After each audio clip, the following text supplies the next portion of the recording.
Mr. Donuts, abiertos las 24 horas, presenta.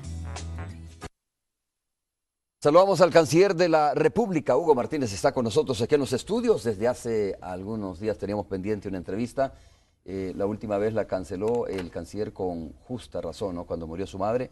No había tenido la oportunidad de darle el pésame al canciller. Pues lamentamos la pérdida de su madre ya hace algunos días, pero bueno, aprovecho. Bienvenido, muchas gracias por estar con nosotros. Buenos días, Romeo, muchas gracias por tus palabras y un saludo a los amigos y amigas que nos sintonizan. Canciller, bienvenido, y vamos a comenzar con un tema que es de suma importancia para muchos salvadoreños y salvadoreñas, que es el TPS, esta nueva extensión de este beneficio para los salvadoreños y salvadoreñas. También vamos a hablar un poco con el canciller sobre la visita también del secretario general de Naciones Unidas. Viene al país, está ya prácticamente confirmado cuál es la agenda que va a desarrollar. Viene en el marco de un aniversario más de la firma de los acuerdos de paz. Es un hecho importante. Es un hecho también que se conjunta con otros elementos que se están dando a nivel internacional, como este reconocimiento ya a Monseñor Óscar Arnulfo Romero, ¿no?, que ha sido declarado mártir. El proceso parece ir firme hacia la canonización de Monseñor Romero. Canciller, comencemos con este tema del TPS. ¿Cuántos salvadoreños se van a ver beneficiados? Y bueno, ¿por qué razón Estados Unidos nuevamente, de acuerdo a la comunicación que ha tenido usted, decide darle una extensión más del TPS a los salvadoreños y salvadoreñas? Gracias. Los beneficiados serán más de 200,000 salvadoreños y salvadoreñas. De acuerdo al último registro que tuvimos a la última reinscripción, estábamos alrededor de unos 200, entre 203 y 206,000 salvadoreños, y la cifra calculamos nosotros que no va a variar mucho, porque es una población ya bastante estable, que por más de 10 años se ha mantenido, trabajado en Estados Unidos, ha hecho las gestiones que el gobierno de los Estados Unidos ha sugerido, y de esta manera pues esperamos que esta población se reinscriba nuevamente para un beneficio que se extiende por 18 meses más y que le permitirá a nuestros compatriotas vivir, trabajar en los Estados Unidos sin ningún problema, de una manera regular.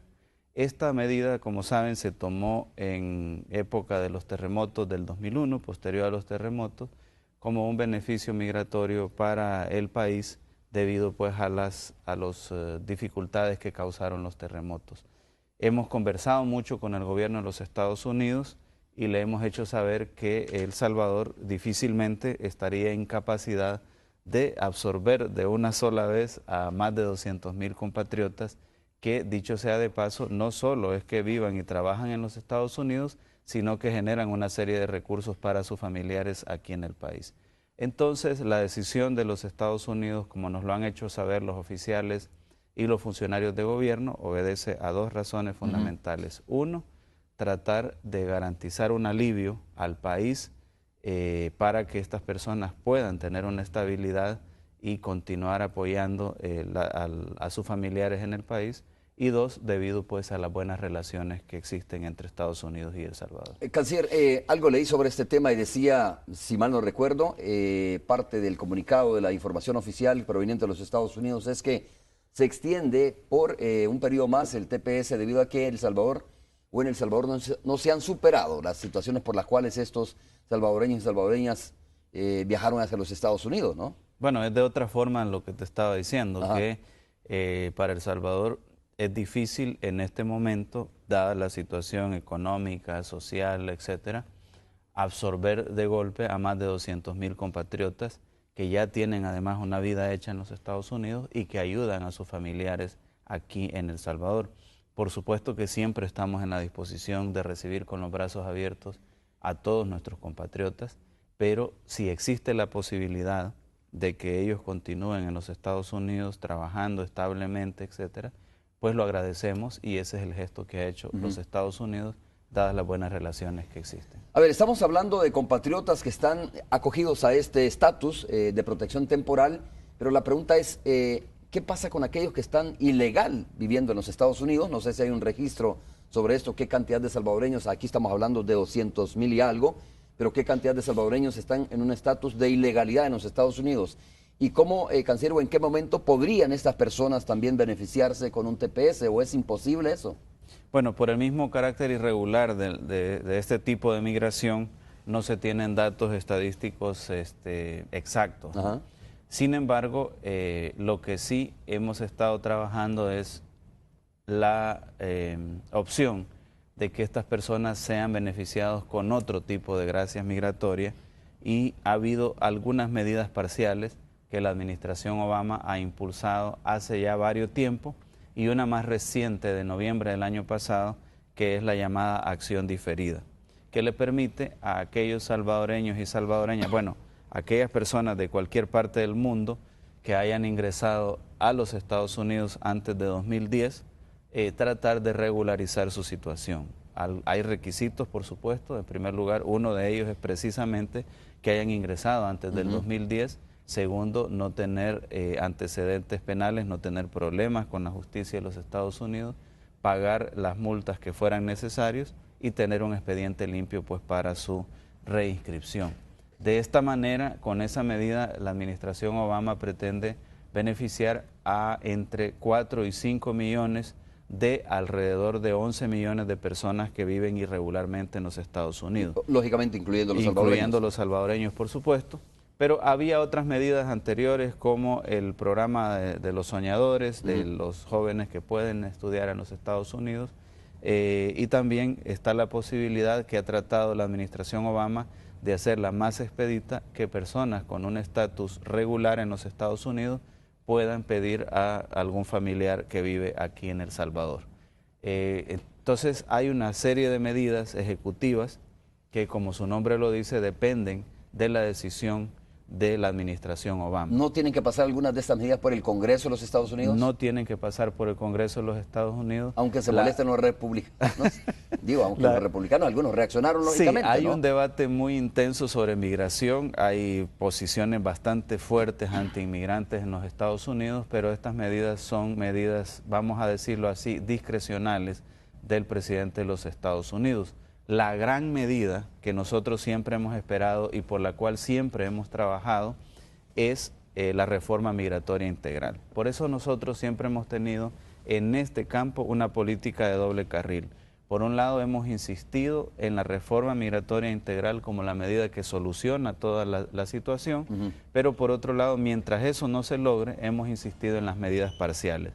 Estamos muy satisfechos, muy complacidos, porque la administración Obama ha puesto sobre la mesa, digámoslo así, un abanico, limitado por cierto, pero al fin un abanico de medidas parciales que permiten que salvadoreños y salvadoreñas que viven en los Estados Unidos puedan regularizar su situación siempre y cuando hayan ingresado a los Estados Unidos antes de 2010.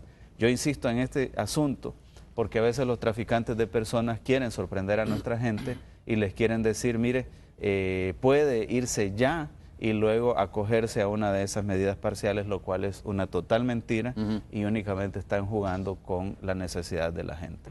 No es fácil, ¿no? Os digo, no hay herramientas tan así disponibles como para, o figuras tan disponibles como para que se pueda legalizar una persona en los Estados Unidos. La única figura es seguir el procedimiento establecido por la embajada, que a veces hay permisos de trabajo específicos, a veces hay programas, aunque sean muy limitados, de becas, programas de trabajadores temporales, que son cosas que hemos estado discutiendo también con la administración, pero irse por la vía irregular a los Estados Unidos y esperar en este momento que cualquiera de esas medidas parciales va a beneficiar, eso es una esperanza que han querido promover los traficantes de personas y que no es válida en ningún momento. A ver, canciller, usted me corrige si no es correcto lo que voy a decir, pero entiendo que algunos estados también toman medidas importantes para las personas que están en un estatus más delicado, como las personas ilegales, ¿no? Si mal no recuerdo, y si no leí mal, el estado de California, por ejemplo, acaba de tomar una medida que es importante para las personas ilegales, que pueden obtener su licencia, a pesar, oiga usted, de que son personas que están de manera ilegal en su estatus migratorio, pero que pueden obtener la licencia, y esto ayuda mucho también a los salvadoreños y salvadoreñas que viven en su mayoría en el estado de California. Es correcto, es una decisión del gobierno del estado de California que agradecemos y reconocemos y que le posibilita a compatriotas que están de manera irregular en el estado tener acceso a una licencia de conducir. Eso conlleva a una serie de responsabilidades de nuestra red consular para facilitarle la documentación necesaria a nuestros compatriotas a fin de gestionar esa licencia, porque al fin y al cabo, aunque no tengan un documento que justifique su estadía regular en los Estados Unidos, nuestros compatriotas tienen que presentar un documento para demostrar que efectivamente son la persona que dicen ¿Y ese que son. documento cuál puede ser? Generalmente es el pasaporte. Ajá. Entonces, nuestros consulados en Los Ángeles, en San Francisco, están trabajando full time, a marcha forzada, digámoslo así, porque desde los primeros días de enero han tenido una demanda muy alta para que se extiendan pasaportes a los compatriotas que desean gestionar una licencia en el estado de California. De hecho, nuestros consulados están manejando, en el caso de California, por lo menos 3 paquetes al mismo tiempo. El paquete de otorgar el pasaporte para gestionar la licencia, el paquete del TPS, de asesorar la reinscripción del TPS, y el paquete de prepararse y asesorar a nuestra gente para la acción diferida que fue anunciada por el presidente Obama. En todos los demás estados, también los últimos 2 paquetes están siendo manejados, así que nuestra red consular está haciendo un esfuerzo extraordinario. Aprovecho para enviarles un saludo y unas palabras de aliento, siempre recordándoles que el servicio que se debe brindar debe ser un servicio con calidad y calidez a nuestros compatriotas. Y de alguna manera gratuito. Exactamente, ¿Sí? totalmente gratuito. Es decir, es importante precisar lo siguiente: el hecho de que en el estado de California se haya emitido esta iniciativa en donde los indocumentados pueden tener su licencia no significa que tienen un estatus legal. No. Eso hay que aclararlo, porque de repente si migración detiene a una persona aun cuando tenga licencia en el estado de California, va a ser deportado, ¿no? Exactamente, si la persona no tiene un estatus regular que no lo da una licencia de conducir, sería, normalmente tendría que ser retornado hacia El Salvador.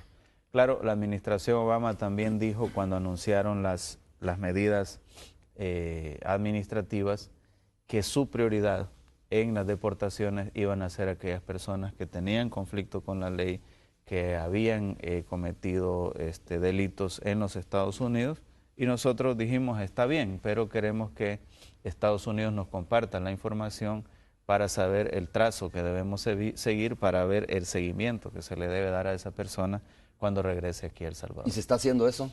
Bueno, algunos niveles de información ya se han estado compartiendo, pero es necesario profundizar un poco más en otros niveles. ¿Por qué es importante eso, canciller? Bueno, porque eso nos garantiza estar claro del tipo de gente que estamos recibiendo y darle un tratamiento especial. No es que llegan al aeropuerto y son distribuidos a sus lugares de origen, entre comillas, sino que estamos sabiendo qué gente es gente honrada, que es la mayoría de gente que viene, su único aun cuando delito, vienen deportados, ¿no?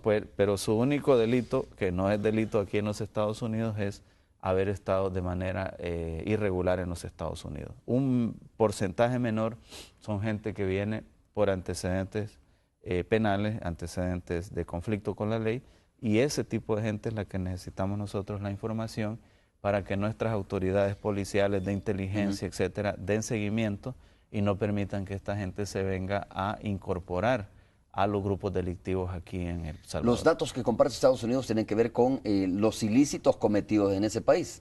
Bueno, tenemos una información básica, como te decía, de si esa persona cometió un delito en los Estados Unidos o no cometió un delito en los Estados Unidos, y ya con esa información básica podemos conducirnos para darle un seguimiento al caso. Okay.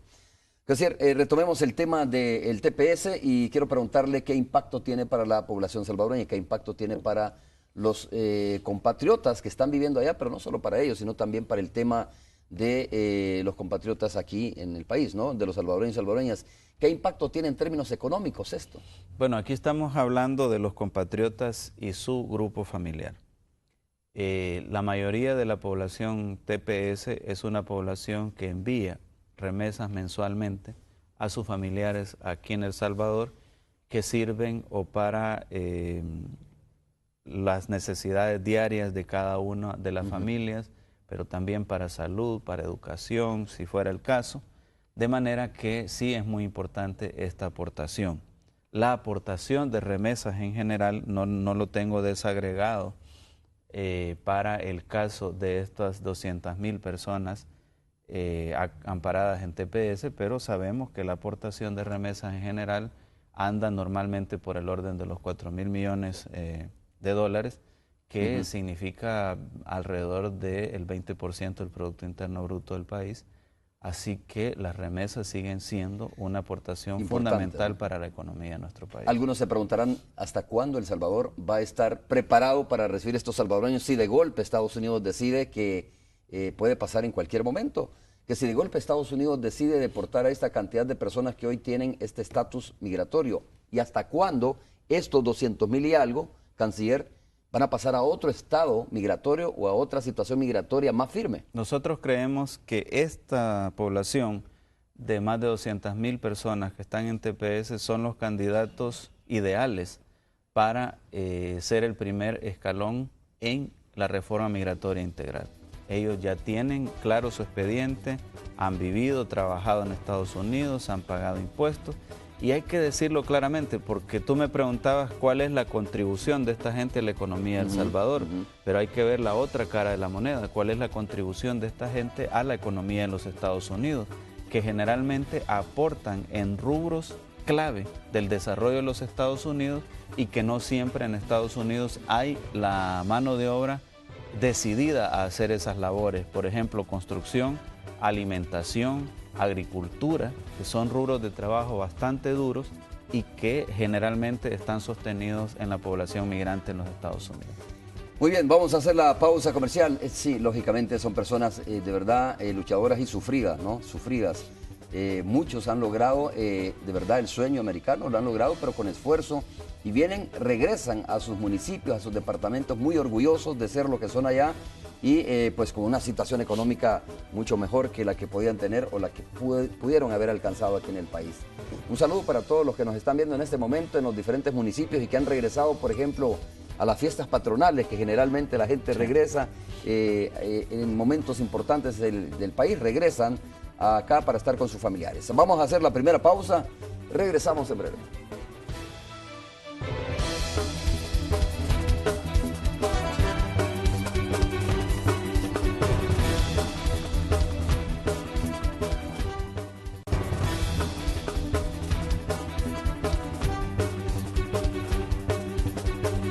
Vamos a continuar conversando con el canciller antes de pasar a otro tema sobre la visita del secretario general de las Naciones Unidas que vendrá al país en los próximos días. Preguntarle al canciller cuál es el mensaje que quiere dejar sobre este tema del TPS, ¿no? Sobre todo por el impacto que tiene. Mire, esto del TPS es bien interesante porque ha votado incluso mitos, ha sido utilizado política y electoralmente en el pasado y pues ahora la situación ha demostrado ser todo lo contrario, ¿no? Hay estabilidad. Estados Unidos ha garantizado estabilidad de alguna manera y prórrogas sucesivas a los salvadoreños y salvadoreñas que viven en Estados Unidos bajo esta figura temporal, independientemente del gobierno que esté de turno. Ya eso creo que es importante mencionarlo. Pero, canciller. El mensaje para nuestros compatriotas es que no esperen más, que se reinscriban lo más pronto posible, que no lo dejen para última hora, que estén claros que ahora mismo el TPS es la medida que más le garantiza a los que son TPS, obviamente, porque es una medida que tiene un asidero también en la Ley de Inmigración y Naturalización de los Estados Unidos, aunque sigue siendo una medida de carácter ejecutivo, ¿verdad? Pero es la medida más estable. Por lo tanto, la recomendación que hicimos desde el principio, aun cuando se anunció la acción diferida, le dijimos a nuestra población TPS, tienen que reinscribirse, no pueden quedar en un limbo legal y ahora mismo es la medida más estable que tienen y por lo tanto es importante que se reinscriban. Tienen que hacer siempre el trámite una vez se vence el periodo, nuevamente tienen que hacer el trámite de reinscripción o de inscripción en el Exactamente, TPS. Tienen que reinscribirse, hay que hacerse los perfiles biométricos, que son las características físicas sobre todo de nuestros compatriotas, hay que pagar ese derecho, hay que pagar el derecho del permiso de trabajo. En suma, se mantiene la cantidad de la reinscripción pasada, que anda alrededor de los $465, y eso pues se tiene que hacer el trámite. Además, el gobierno de los Estados Unidos, previendo de que no solo es presentar la documentación, sino que el gobierno de Estados Unidos tiene que evaluar si todo está en regla. El anterior TPS lo ha extendido automáticamente 6 meses hasta septiembre, para que todas estas personas que se están reinscribiendo en estos 2 meses, el gobierno de los Estados Unidos tenga un margen de varios meses para decir si está en regla todo el asunto o le voy a pedir más información y no caigan en un limbo legal. Entonces, sin embargo, nosotros insistimos en que deben hacer la reinscripción lo antes posible. Canciller, a pesar de que es una situación temporal y a pesar de que no hay una reforma migratoria, que es por lo que abogan los salvadoreños y salvadoreñas y muchos indocumentados de otros países en los Estados Unidos, ¿se podría decir que estamos en una situación favorable en cuanto a la legalidad de los salvadoreños? El debate migratorio interno en los Estados Unidos está muy complejo y muy polarizado en este momento. Lo que sí tenemos son unas medidas administrativas que favorecen la posibilidad de que más salvadoreños y salvadoreñas que entraron a los Estados Unidos antes de 2010 alcancen un carácter regular de su migración. Si me preguntas si en este momento, en este preciso momento, hay condiciones para aprobar una reforma migratoria integral, yo te diría que lo veo difícil por la polarización del debate migratorio. Sin embargo, creemos que en una estrategia de mediano plazo se puede lograr la aprobación de una reforma migratoria integral que es la única que vendría a resolver de manera definitiva el estatus de nuestros compatriotas en los Estados Unidos. ¿Pero qué variantes podría tener esta nueva estrategia que no se haya hecho anteriormente? Yo creo que... ¿O qué escenario? ¿Qué tiene que cambiar, no? Sin querer entrar a opinar sobre temas de política interna de los Estados Unidos, yo creo que las cosas van a ir cayendo por su peso, se va a ir comprendiendo más claramente la importancia de la población latina en los Estados Unidos, de la población salvadoreña en los Estados Unidos, no solo por el aporte que brindan a la economía, no solo por el dinamismo que brindan a la economía, sino también porque cada vez van teniendo más poder de decisión en las elecciones estatales y en las elecciones nacionales. Entonces, creo que en adelante, cualquiera que sea el partido, deberá pensarse 2 veces la decisión sobre cómo va a impactar a la comunidad latina en los Estados Unidos. Iba a preguntarle precisamente eso. Es una pregunta difícil para el canciller en términos de que, lógicamente, es el canciller de la República, pero bueno, de todas formas, nosotros como periodistas tenemos el derecho de hacerla, ¿no? Si es que la situación es más favorable cuando la administración es gerenciada o dirigida por republicanos o por demócratas, porque hay gente y salvadoreños y latinos que creemos que cuando hay una administración dirigida por los demócratas en los Estados Unidos, la situación migratoria es mucho más indulgente que cuando llega una administración republicana. Yo creo que los salvadoreños y los latinos que viven en Estados Unidos son los que mejor pueden decir esa situación, los que mejor han observado, y de ahí también su comportamiento en los procesos electorales internos. Yo creo que el mejor termómetro son ellos y no creo que sea conveniente que yo haga un pronunciamiento al respecto. Canciller, ¿cómo influye este tema de los Estados Unidos y Cuba?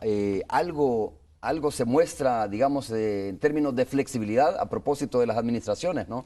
En términos de flexibilidad es importante el mensaje para Latinoamérica, esta relación, esta apertura de relaciones de Cuba y los Estados Unidos. El asunto entre Cuba y los Estados Unidos no es un asunto puramente bilateral. Es un asunto que afecta a todo el continente americano, a todo el hemisferio. De hecho, todo el mundo está hablando de la Cumbre de las Américas que se va a realizar en abril en Panamá y de cómo va a ser la participación de Cuba y Estados Unidos eventualmente en esa Cumbre de las Américas que, si todo va bien, sería la primera vez que Cuba participa en la Cumbre de las Américas. Pero además del impacto hemisférico que tiene este distensionamiento en las relaciones entre Estados Unidos y Cuba, también, por supuesto, hay un impacto bilateral en el comercio, en la migración, en el flujo de vuelos, etcétera, entre Estados Unidos y Cuba. Es importante decir también, y otra vez volvemos a lo que es de carácter legislativo que le corresponde al Congreso y lo que es de carácter ejecutivo. Aunque el presidente Obama ha dado señales de flexibilizar algunos aspectos en cuanto al comercio con Cuba, en cuanto a los vuelos con Cuba, en ese ambiente de distensión. También es cierto que hay medidas que fueron determinadas desde el Congreso. Hay medidas legislativas, como la ley Helms-Burton, que no puede el presidente Obama derogarla, sino que será el Congreso que hará una discusión si lo estima conveniente y decidir si esa ley es derogada o no. Por lo tanto, estamos frente a una situación en la cual el presidente Obama y el presidente Castro han dado muestras de flexibilidad, han dado muestras de querer entenderse. El presidente Obama ha hecho una serie de medidas administrativas, pero también en eso, igual que en el tema migratorio, desafortunadamente tiene un límite, que es aquellos aspectos que ya están regulados por una legislación y que tendrán que ser objeto de la discusión en el Congreso. Pero en general, este acercamiento, este distensionamiento entre los Estados Unidos y Cuba, no solo es beneficioso para ambos países, sino para todo el hemisferio occidental. ¿En qué sentido fue el mensaje del gobierno de El Salvador? Entiendo que emitió un comunicado también. Sí, nosotros emitimos un comunicado congratulándonos por esta decisión de los presidentes Castro y Obama de acercar las posiciones, de dejar atrás muchos años de dificultades, muchos años de posiciones atrincheradas y pasar a un nuevo momento en las relaciones entre Estados Unidos y Cuba. Yo creo que es muy importante lo que en su momento, cuando hicieron el anuncio simultáneo, dijeron los dos mandatarios. En primer lugar, el presidente Castro dijo, debemos de convivir juntos respetándonos nuestras diferencias. Y el presidente Obama dijo, nosotros no podemos esperar resultados diferentes si seguimos haciendo las cosas de la misma manera. ¿Es lógica la reacción de algunas comunidades a nivel mundial, sobre todo la comunidad de cubano-americanos, ¿no?, radicados en Miami? Hubo una reacción no muy de acuerdo con la decisión que tomó el presidente Obama respecto a esto. Ha habido de todo. Creo que la mayoría de reacciones, ha sido saludando esa decisión y ese nuevo momento que se abre entre Estados Unidos y Cuba. Incluso dentro de lo que pude apreciar en ciertas comunidades de cubanos que viven fuera de Cuba, también hubo reacciones diversas, ¿no? Algunas reacciones como las que tú mencionas, otras reacciones de expectativa, otras reacciones de complacencia, y creo que la historia va a ir demostrando que la decisión, a mi juicio, ha sido la decisión más correcta. Bien, vamos a cambiar de tema, dejamos este tema de las reformas migratorias y lo que implica la extensión de un nuevo TPS para nuestros compatriotas en los Estados Unidos y para sus familiares, en la medida que haya una certidumbre para los salvadoreños y salvadoreñas en los Estados Unidos, también esa certidumbre se traslada hacia los familiares que están radicando aquí en nuestro país en términos de remesa, en términos de envíos, etcétera, ¿no? Quiero preguntarle al canciller sobre la visita del secretario general de Naciones Unidas. Ha pasado tantos aniversarios de la firma de los acuerdos de paz y bueno, ¿por qué ahora viene el secretario general de Naciones Unidas y decide estar, digamos, en el marco de un aniversario más? Canciller, si nos da algunos detalles sobre la visita y cuál va a ser más o menos la agenda, si se puede conocer la agenda del secretario general de Naciones Unidas. Esta visita lo que refleja es el reconocimiento internacional que ha ganado El Salvador por sus posiciones de política exterior abierta al mundo, sin ataduras ideológicas, porque siempre hemos tratado de llevar una política exterior con mucha cautela, con mucha mesura, pero también firmes en los puntos en que debemos de ser firmes. Y eso hace que El Salvador, aunque sea un país pequeño, tenga mucho reconocimiento internacional.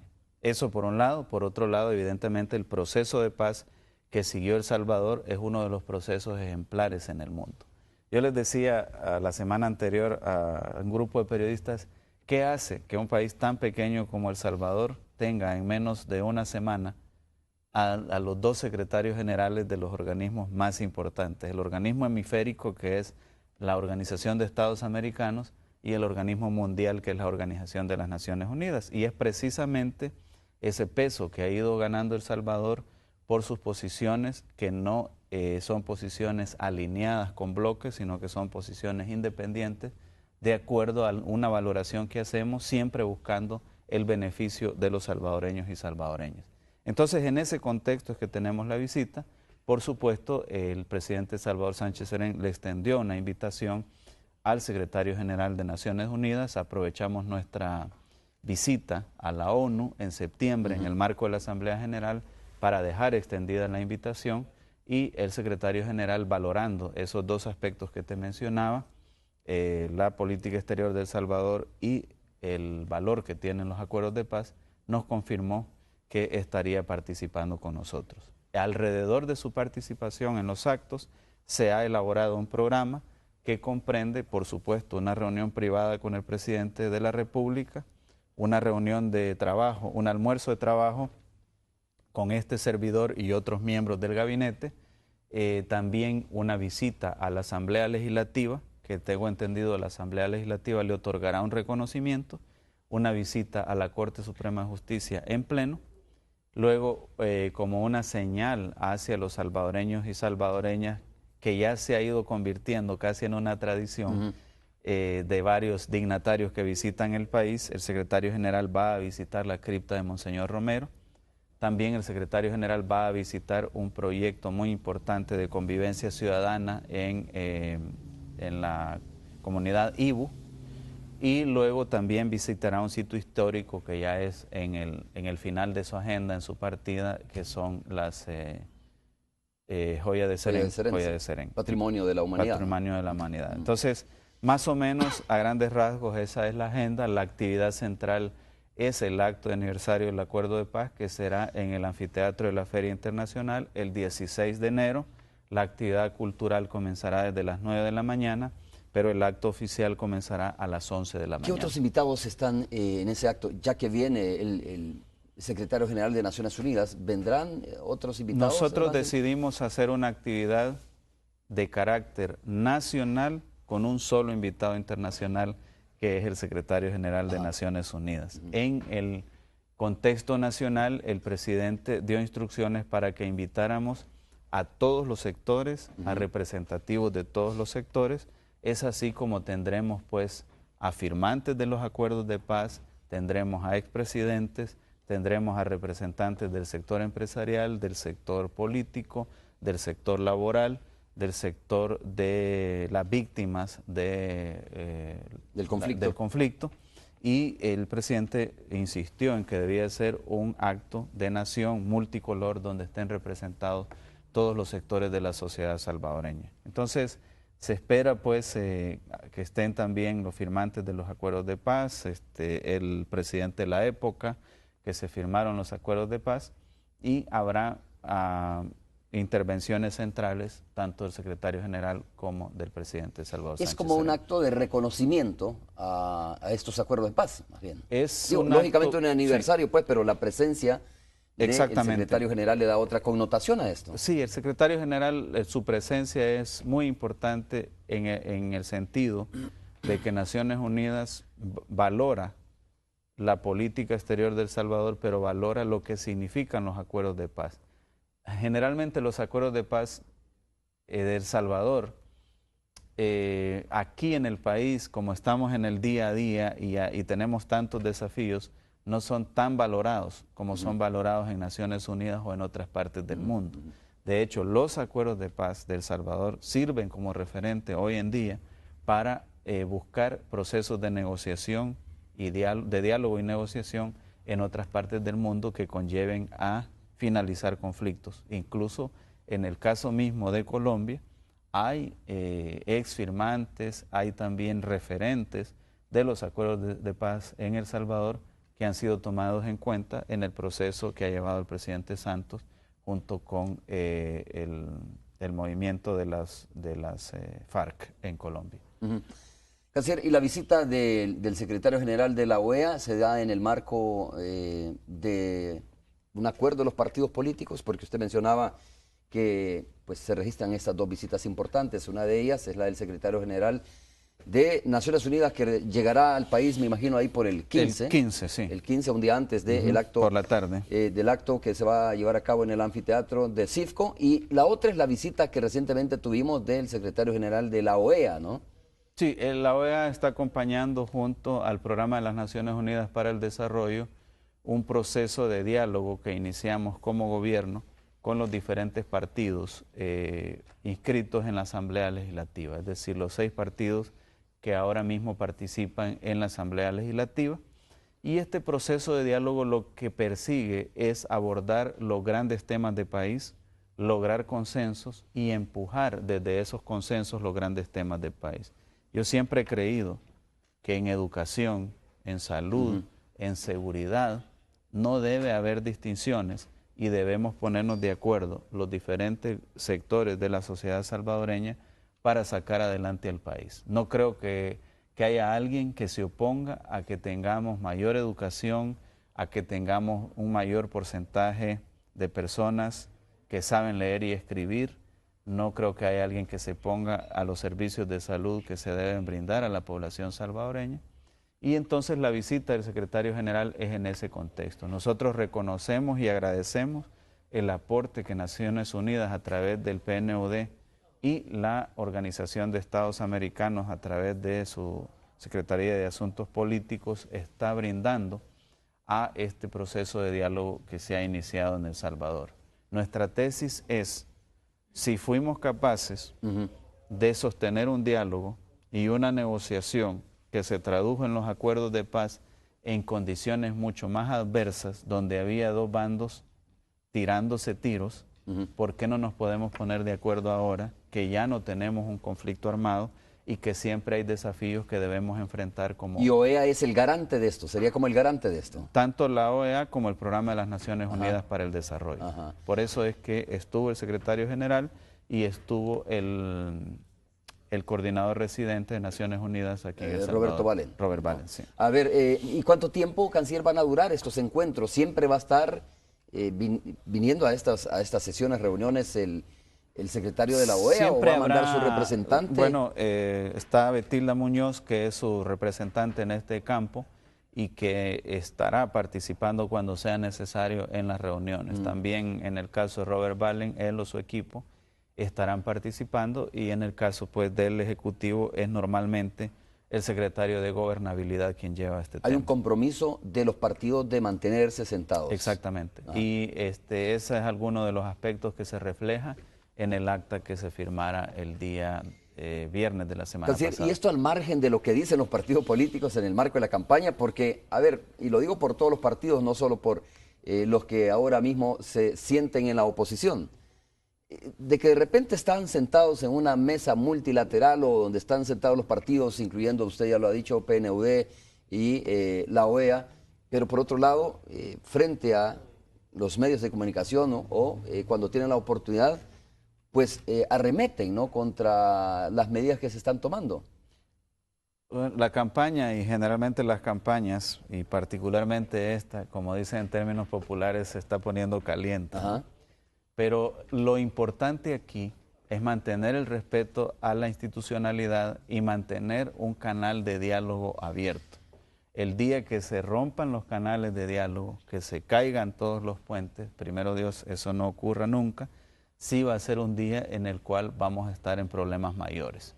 Yo considero que aunque haya una retórica muy confrontativa a veces de los partidos, sería bueno que no la hubiera, ¿no? Pero aunque haya una retórica muy confrontativa a veces de los partidos, lo más importante es que haya un canal de negociación, que haya una mesa de diálogo entre los partidos que les permita resolver cualquier diferencia. Aún así, con la retórica altisonante que tenemos a veces, siempre ha habido la posibilidad de que se pongan de acuerdo los partidos para no hacer mitines a la misma hora, que permita en un mismo lugar que puedan ser un caldo de cultivo para una confrontación entre militantes. Yo creo que esas cosas que son operativas se deben seguir haciendo, pero también se deben hacer cosas sustantivas que tienen que ver con, por ejemplo, un gran acuerdo sobre educación, un gran acuerdo sobre seguridad, un gran acuerdo sobre salud. Que ese es el objetivo de esas reuniones, finalmente. Ese es el objetivo principal de las reuniones. ¿Y en el tiempo cuánto durarán esas reuniones? Bueno, estos mecanismos de diálogo y negociación son complejos y por lo tanto no podría yo predecir un horizonte de tiempo, pero creo que lo más importante es que se mantenga el mecanismo. Oiga, canciller, este tipo de ensayos, de procedimientos, de métodos, como quiera llamarle, ¿se han dado en otros países? Por ejemplo, se España, han dado ¿no? en otros países, pero a mayor escala quizás, pero se han dado. El secretario Insulza decía algo muy cierto y que es otro factor que favorece a El Salvador. Decía el secretario Insulza, por lo menos en 10 países del hemisferio no se podría dar ni siquiera que los secretarios generales de los partidos políticos estuvieran sentados a la mesa juntos. Entonces sí se da en otros países, pero en este caso es sui generis y es una posición de avanzada en relación a otros países del hemisferio. O sea que no estamos tan polarizados como queremos muchas veces. Puede ser que estemos polarizados, pero no estamos tan mal. Sí, el hecho de que se sienten otros países. Sí. El hecho de que se sienten los partidos políticos, los secretarios en una misma mesa, ¿verdad? Y que no se agarren a golpes como se agarran en Ucrania, por ejemplo, pues ya es un avance bien importante. Yo estaba a la mesa con ellos y los veía muy cordiales a todos. Sí. También cuando los traemos aquí a los estudios se muestran cordiales. Y bueno, claro, en el marco del calor de la política electoral se tiran dardos, pero bueno. Lo importante es que de verdad se pueda afinar en temas gruesos, temas importantes de país como salud, educación o seguridad pública. Vamos a hacer la pausa, regresamos en breve. Cuando regresemos tenemos el enlace con la radio 102.9.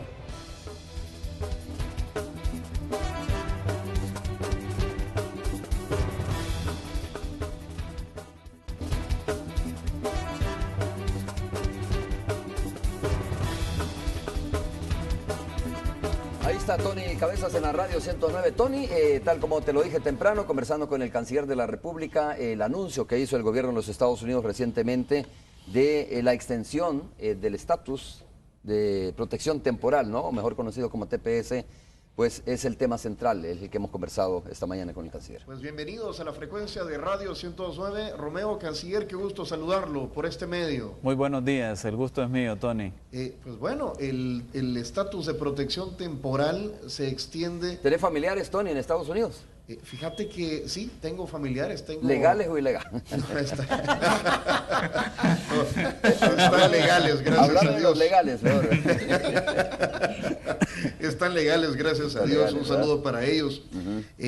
Bueno, es una buena noticia, canciller. Esto comienza a aplicarse a partir de cuándo y cuántos pueden optar, digamos, a esta nueva extensión. Bueno, la reinscripción comenzó ya la semana pasada y va a durar 2 meses. Es algo que va a beneficiar a un poco más de 200,000 salvadoreños y salvadoreñas que evidentemente tienen que haber estado inscritos en la prórroga anterior. Esto será por 18 meses, quiere decir que se va a extender hasta septiembre de 2016 y le brindará las condiciones para mantenerse tranquilamente y de manera regular en los Estados Unidos, trabajando pues y aportando tanto a la economía de los Estados Unidos como a la economía de El Salvador. Recientemente hubo una acción ejecutiva por parte del gobierno del presidente Barack Obama. En estos anuncios que hizo Barack Obama, entiendo que los que están amparados en el TPS tienen muchas más facilidades para poder acceder a todos los beneficios de esta acción ejecutiva. En realidad los que están amparados a TPS deben seguir amparados a TPS. Es una medida más estable, tiene a su base, aunque es una medida ejecutiva también, tiene a su base la Ley de Inmigración y Naturalización de los Estados Unidos y es más sólida en ese sentido que incluso la acción diferida anunciada por el presidente Obama. De manera que nuestra recomendación a nuestra población TPS es que se reinscriba lo antes posible, que garantice esa medida de la cual ya fueron beneficiados por más de 10 años y que luego aquellas personas que no están en TPS puedan optar a la acción diferida que fue anunciada por el presidente Obama en noviembre y que dicho sea de paso no está vigente aún, no ha comenzado el proceso y que incluso el presidente Obama dijo que en todo caso podría comenzar en primavera, es decir, finales de abril, principios de mayo, y por lo tanto no se puede hacer una inscripción en esa medida en este momento. A ver, Tony. Muy bien. Pues ahora quiero incorporar a esta charla y queremos presumirles a través de este contacto a todos ustedes. Quiero presentar a César Rosales aquí a mi derecha y a Eric Ferrufino. Ellos vienen de una empresa que se llama Móvil, con quienes hemos desarrollado la nueva aplicación móvil de Radio 102.9. Para los que tienen un iPhone o un teléfono de Android. Un Smart, digamos. Sí, pues pueden descargar ya, canciller, para que tenga usted ya, pueda ir descargando la aplicación. Aquí la tenemos y nos pueden escuchar los salvadoreños que están en los Estados Unidos con un solo toque de pantalla. Ajá. Así que se las estamos Tony, presumiendo. así rápidamente, ¿qué encontramos ahí? Bueno, en esa aplicación. encuentran nuestro periódico digital, 102.9.com, las noticias más recientes, tienen también los reportes del tráfico, pueden bajar los programas, si se perdieron un programa, encuentran ahí también, ¿verdad, Eric? Parte del podcast, los podcasts, y Eric aquí te cuenta pues, mucho más de lo que ellos han desarrollado con nosotros. Bueno, un saludo a toda la audiencia y pues a los televidentes. Pues la aplicación es algo muy resumido, muy completo. Tenemos prácticamente ahí lo que es sala de redacción, que son todas las noticias. Tenemos también la parte de podcast y la parte del tráfico, que definitivamente ayudará mucho a todo aquel que lo descargue, porque podrá enterarse pues en el momento, además tomando en cuenta de que toda la información está pues en la palma de su mano, ¿verdad? Qué bueno. Bueno, Tony, felicidades entonces.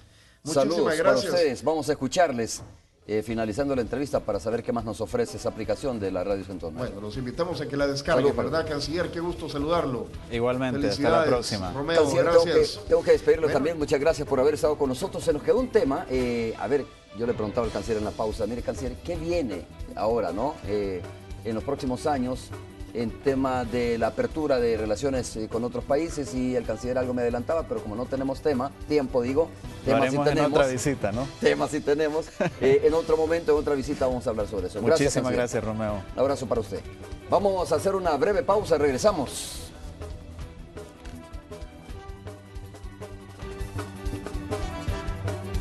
Mr. Donut, abiertos las 24 horas, presentó.